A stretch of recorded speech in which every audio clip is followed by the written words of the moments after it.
Gagawa naman tayo ng konting alu akara. Kung ano man yan.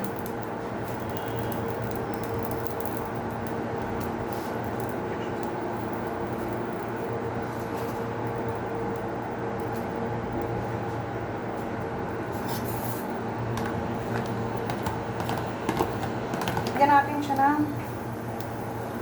black pepper, kalonji, tsaka konting kalonji. Lagyan natin siyang kalonji seeds, ha. Tapos lagyan natin siya ng soft.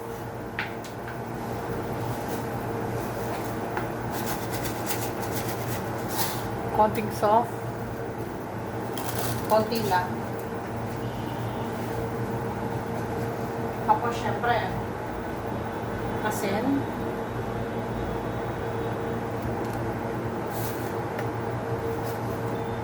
Konti lang.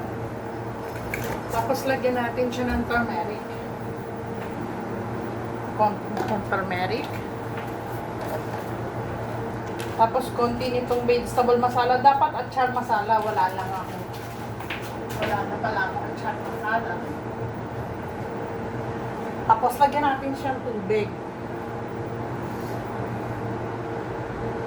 Lalagyan din nga pala natin siya ng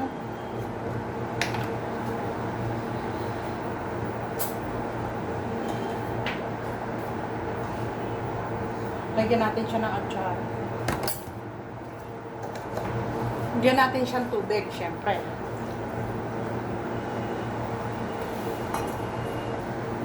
Tsaka lemon juice. Yan. Pakuluan na natin. Yan.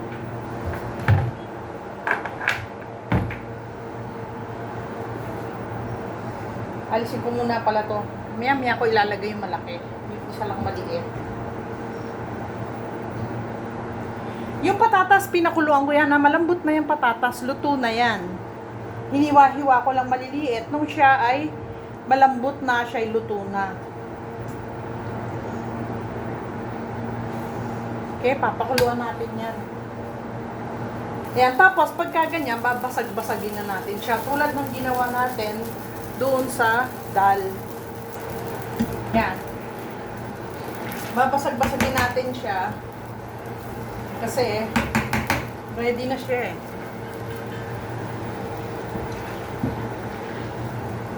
Huwag naman durog na durog. Di naman mashed potato to.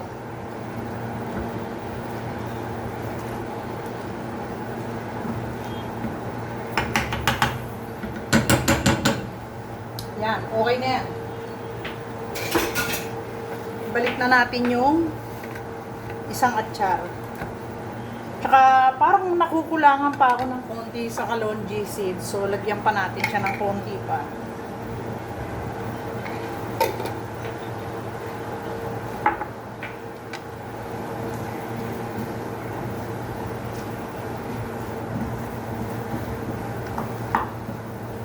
Ayan na, ganyan po ang ganyan na ang alu tarkari.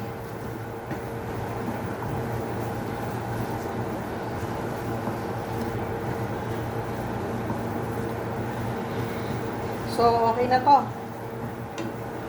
Luto na ang ating alu tarkari. Yan na, ang pagkain ng hari. Kakain na siya. O, meron siya ng alu tarkari, halwa, achar, dahi, at saka kachuri. Kain tayo. Kumain na ang hari. Toink. Ubos, 4 na kachuri.